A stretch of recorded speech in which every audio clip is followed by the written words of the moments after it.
I can't deal with you doing that. I can't go in. Check the focus after I fucking record it, okay? Turn around and face the wall, please. Hi guys, Josh the Jeweller here. Welcome to our first YouTube video. Today Connor and I are going over to Powerscourt Townhouse to Corr's Jewellers. There's a particular goldsmith that's working there, Bernard. He's been in the industry 60 plus years. At 83 years old, he's still creating beautiful pieces. So we're going to sit down with him and the team, record and document some of his process, and we're going to take you along with us. We heard him on Joe Duffy last week, and he mentioned that he's never been documented before. Connor and I, for the last couple of years, have been meaning to start this channel, but I left to go to Sweden. So yeah, we thought this would be a brilliant opportunity. As a goldsmith myself, sorry? We've a couple of people on the list. Yeah, we have a good few people on the list now that we want to kind of get to different craftspeople, artists, designers, makers, around Ireland, maybe abroad. So yeah, hopefully this will be a nice series, and we can get some good shots and meet some nice people. We're just outside Powerscourt. We're going to be going into Corr's Jewellers here. Connor overkilled with 2 lights, 2 cameras, so I don't know what they're expecting, if they thought I was going to come in with my phone, but yeah, it'll be good now to meet them all and get a nice video of everything.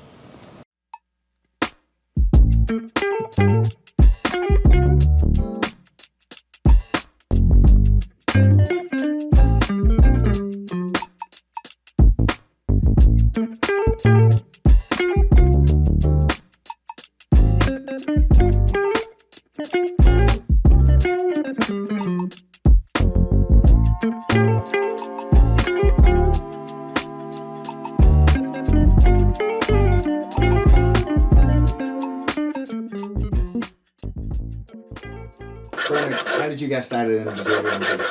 Well, it was actually under my grandfather influenced me. He saw an ad in the newspaper. I was about 16 years of age, and I replied to the ad and ended up getting the job, and started a 7-year apprenticeship. Worked with a man called Edmund Pfister. He was a German Master Goldsmith. A brilliant goldsmith, absolutely brilliant, very talented man, and had a great way of imparting the knowledge. And I enjoyed working with him. He was very strict, particularly strict, and everything had to be exactly as he wanted it, not as the way I wanted it, the way he wanted it. Yeah, if you can follow what I'm saying. Yeah. And that's how I started, and I served my 7 years apprenticeship with them, and that was into goldsmithing. But I was also interested at that time in going on into what they call diamond mounting, which is the actual manufacture, the making of diamond rings, and the setting and making of the actual rings themselves. And not only just diamond rings, but diamond pieces. You know, suites of jewellery, which were very popular at that time, which you would very rarely be asked for nowadays, expense-wise being the main problem there. But at that time, way back, you have to remember we're talking about the early 60s now. And suites of jewellery, which would be earrings, pendant or a necklet, bracelet, ring, all matching. And you could start on a suite of jewellery, and you could be working on it for a couple of months, you know, and until the finished product came out. So I made the Fingal chain of office when the Dublin Council, the Dublin Corporation Council, I think it was at the time. There were 2 councils. There was the Dublin Council and there was the Dublin County Council, and they decided to divide those up into 3 areas. And they divided them up into the Fingal County Council, the South Dublin County Council, and the Dunleary Rathdown. Now I made completely made the Fingal County Council the mayoral chain of office, and I probably made about sort of 80% of the South Dublin County Council. The reason I'm saying 80% is it was started by a previous employer of mine at the time, and he wasn't particularly well, and he asked me to take it over and take it on from the stage that he was at. So I've made both of those, yeah. They were particularly challenging jobs. Like they took months to make. And what materials did you make them from? They were made in 9-carat gold, yeah, believe it or not, yeah. Completely in 9-carat gold, yeah, every single part of them. All by hand. A tremendous amount of work went into those. Each individual piece on that was handmade, and then all put together. And including the motifs of the chain that goes right around the neck and hangs down the back. They were all made by hand. And I spent many years with one of my previous employers, Patrick Flood. We used to do a tremendous amount of Celtic work. A lot of the designs taken from the panels and around the outer pages in the Book of Kells. Like pieces, sections of the Ardagh Chalice, and pieces like that. Cladderings, the old claddering, you know, famous old claddering, with the design. I don't know whether a lot of people are aware, but the meaning of the claddering, like, is the three main points. The heart being for love, the crown is for loyalty, and the hands are for friendship, and they're all just combined in that, and that's turned into a ring. Originally came from the west of Ireland in the Galway area. It was an old jeweller, many hundreds of years ago, who did that. And I don't know whether I'm correct in this, but I think he was being transported for some sort of offence that he committed at the time, and I think he was transported to somewhere like Australia, Van Diemen's Land, somewhere like that. Yeah. And you had a style here that was painted, wasn't it? Yeah, we had a style. Patrick Flood had a patent, what he called the PF cladder. The PF being his initials, Patrick Flood. They were particularly great seller because they were a more modern. It's an angular piece. It's the same. It depicts the same meaning, the heart, the hands, the crown, but it's all, instead of being curved and softened like the traditional cladder, this is all sharp edges. But it's quite a nice ring, and extremely popular, particularly with the American tourists. Loved it. Is there any tools did you have here now that you've had as an apprentice or you've had over the years? I would have, yes. I think one of the oldest and one of the most worn pieces would be that, what we call spring tweezers. And you can see the state of it at the moment. And I'll show you a more modern one would be like... So there is a bit of a difference. Yeah, that's what would have been a spring tweezers. I have this mandrel since the first year of my apprenticeship. That's called a ring mandrel.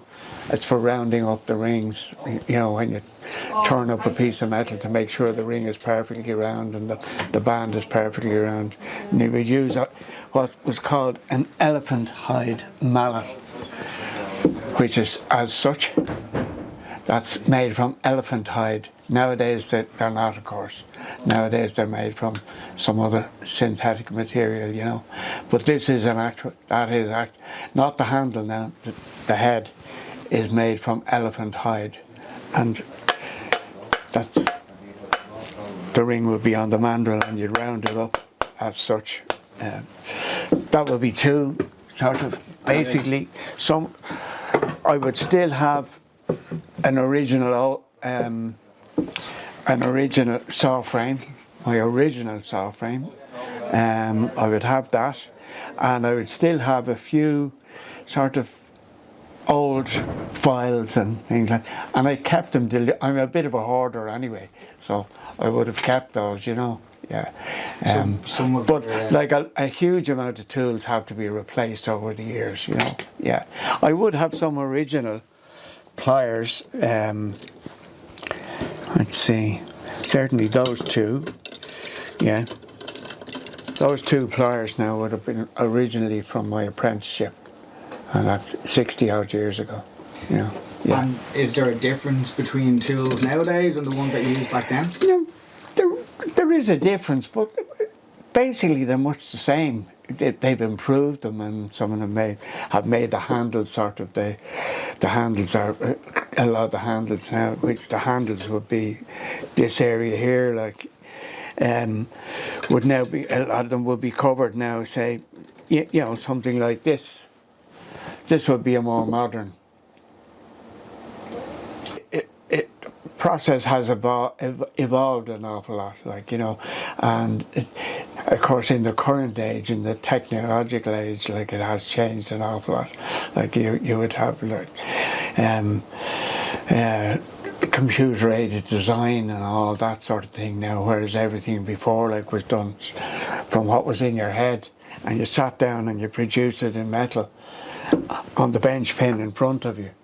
Whereas now, like, you know, they can carve it out of wax. You can send off the print off then to your casters, and he'll cast a piece. And it was never made in metal; it was made in wax. And it now, when it comes out, when it comes back from your casters, it's now in metal. And that's a process like that has evolved tremendously. Yeah, but yeah, a huge amount of alloys have changed an awful lot in the metals as well over the years. Huge amount of change in, like, you know, particularly you take silver. Like when I was very young, there was an awful lot of nickel in the silver, whereas now. Nickel is a no-go area, like in the silver, because most of the silver now is nickel-free, you know, which means it doesn't affect the skin and sort of, and when you're wearing contemporary work now, which would be more very modern, up-to-date jewellery, but I do an awful lot of old traditional jewellery as well, and restoration of old traditional pieces of, you know, Victorian, Edwardian stuff like that, and I can actually do reproduction as well of that era of jewellery, which is still in demand by a certain amount of people, and I suppose that's why we get a certain amount of customers come to the shop looking for that sort of thing. Right. You know, so you can make anything. Like, you can reproduce, yes, certainly, yes. I've done an awful lot of work like that, you know, and in the course of my early life, I trained under several different men who were very much were great craftsmen at that particular type of work, and I was fortunate enough to be able to pick it up and learn from them. Well, I would recommend, and which I have done, like to several people, particularly younger people, if they want to make a serious career for themselves, working as a goldsmith, that they go and actually work in a workshop with a Master Goldsmith, because there are lots of classes around, and some of them are very good, but they're basically for hobby jewelers, but if you're serious about it, you need to actually go and work in a workshop and handle all the tools and work under the instruction of a Master Goldsmith, if you're fortunate enough to be able to do that.